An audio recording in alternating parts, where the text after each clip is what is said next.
Hello welcome back. പുതിയൊരു വീഡിയോയിലേക്ക് എല്ലാവർക്കും സ്വാഗതം. ഇന്നത്തെ നമ്മുടെ റെസിപ്പി മത്തനും അതുപോലെ തന്നെ വൻപയറും കൊണ്ടുള്ള നല്ലൊരു അടിപൊളി കറിയാണ്.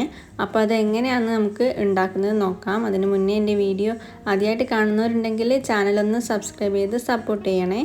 അതിന് വേണ്ടിയിട്ട് നമുക്ക് ആദ്യം തന്നെ വൻപയർ എടുത്തിട്ടുണ്ട്. ഇതൊന്ന് കുതിർത്തി എടുത്തിട്ടുള്ളതാണ്. കുതിർത്തി എടുത്തിട്ടുണ്ടെങ്കിൽ പെട്ടെന്ന് തന്നെ വെന്ത് കിട്ടും, ഇല്ലെങ്കിലും കുഴപ്പമൊന്നുമില്ല കേട്ടോ. അപ്പോൾ നമുക്കിത് കുക്കറിലൊന്ന് വേവിച്ചെടുക്കാം. അപ്പോൾ നമ്മൾ കുക്കറിലേക്ക് വൻപയർ ഇട്ട് കൊടുത്തിട്ട് അതിലേക്ക് ആവശ്യത്തിനുള്ള വെള്ളം കൂടെ ഒഴിച്ച് കൊടുക്കുന്നുണ്ട്.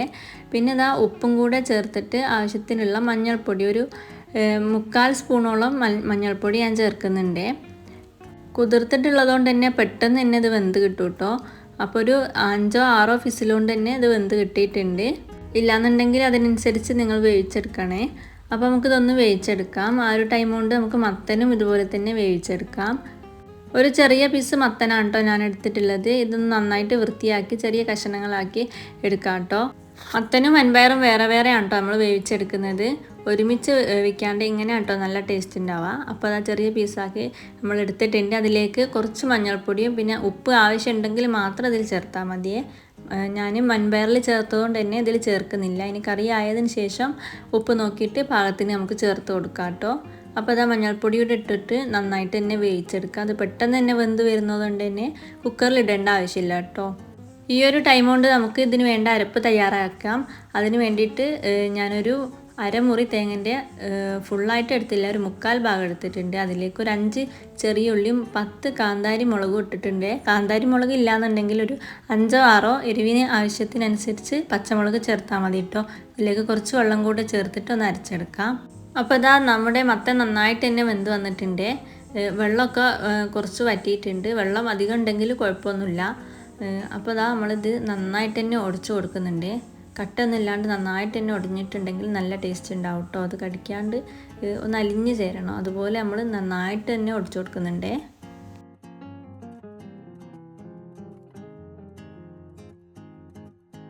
മത്തൻ നന്നായിട്ട് തന്നെ ഉടച്ചതിന് ശേഷം നമ്മളുടെ വൻപയർ വേവിച്ചതില്ലേ അതും കൂടെ ഇതിലേക്ക് ചേർക്കുന്നുണ്ട്. ഇനി ഇത് നന്നായിട്ട് തന്നെ മിക്സ് ചെയ്ത് കൊടുക്കാം. ഇനി നമുക്കിതിലേക്ക് അരപ്പ് ചേർത്ത് കൊടുക്കാം കേട്ടോ. അപ്പോൾ അതാ നമ്മുടെ തേങ്ങ നന്നായിട്ട് തന്നെ അരച്ചെടുത്തിട്ടുണ്ട്. അതിലേക്ക് ആവശ്യത്തിനുള്ള വെള്ളം കൂടി ഒഴിച്ചതിന് ശേഷം ഇതൊന്ന് പാകമാക്കിയെടുക്കാം കേട്ടോ. ഇത് നല്ല ലൂസ് വേണമെന്നുണ്ടെങ്കിൽ കുറച്ചും കൂടെ വെള്ളം ഒഴിച്ചു കൊടുക്കുക. ഇനി അഥവാ കുറച്ച് തിക്കായിട്ടാണ് വേണ്ടത് എങ്കിൽ ഇങ്ങനെ ചേർത്ത് കൊടുത്താൽ മതിയേ. ഇനിയിപ്പോൾ ഇത് നന്നായിട്ട് തന്നെ മിക്സ് ചെയ്തെടുക്കാം കേട്ടോ. തേങ്ങയും മത്തനും അതുപോലെ തന്നെ വൻപയറും ഒക്കെ നന്നായിട്ട് തന്നെ മിക്സ് ചെയ്ത് എടുക്കുന്നുണ്ട്.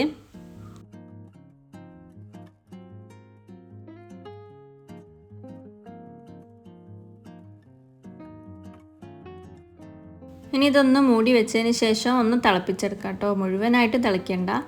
ഇങ്ങനെ വരുന്ന ആ ടൈമില്ലേ, ആ ടൈം ആകുമ്പോൾ നമുക്കിത് ഓഫ് ചെയ്യാം കേട്ടോ. അപ്പോൾ അത് ചെറുതായിട്ട് ഒന്ന് തിളച്ച് വരുന്നുണ്ട്. ഈ ഒരു ടൈമിൽ നമ്മൾ ഓഫ് ചെയ്യുന്നുണ്ട്. വളരെ സിമ്പിളായിട്ട് പെട്ടെന്ന് തന്നെ തയ്യാറാക്കാൻ പറ്റുന്ന ഒരു കറിയാണ് കേട്ടോ ഇത്. ഇതുപോലെ എല്ലാവരും ഒന്ന് ഉണ്ടാക്കി നോക്കണേ. ഇനി നമുക്കിതൊന്ന് വറവ് ചെയ്തെടുക്കാം. അതിന് വേണ്ടിയിട്ട് ഒരു പാത്രം അടുപ്പിൽ വെച്ചിട്ടുണ്ട്. അതിലേക്ക് കുറച്ച് ആവശ്യത്തിനുള്ള വെളിച്ചെണ്ണ ചേർത്തിട്ടുണ്ട് കേട്ടോ. ഇനി ഇതിലേക്ക് നമ്മൾ കടുകാണ് ചേർക്കുന്നത്. കടുക് നന്നായി പൊട്ടി വന്നതിന് ശേഷം ചുവന്ന മുളകില്ലേ, ഉണക്കമുളക്, അതും കൂടെ ചേർത്തിട്ട് കുറച്ച് കറിവേപ്പിലയും കൂടെ ചേർക്കുന്നുണ്ട്. ഇത് നന്നായിട്ട് തന്നെ മിക്സ് ചെയ്തിട്ട് നമുക്ക് താളിച്ച് കൊടുക്കാം കേട്ടോ. അപ്പോൾ നമ്മുടെ സ്വാദിഷ്ടമായ നല്ല മത്തനും വൻപയറും കൂടിയുള്ള കറി റെഡി ആയിട്ടുണ്ട്. ഇതുപോലെ എല്ലാവരും ഒന്ന് ട്രൈ ചെയ്ത് നോക്കുക. ഇഷ്ടപ്പെട്ടാൽ ലൈക്ക് ചെയ്യാനും സബ്സ്ക്രൈബ് ചെയ്യാനും ഒന്നും മറക്കല്ലേ. അടുത്ത വീഡിയോ ആയിട്ട് ഞാൻ വീണ്ടും വരുന്നതാണ്.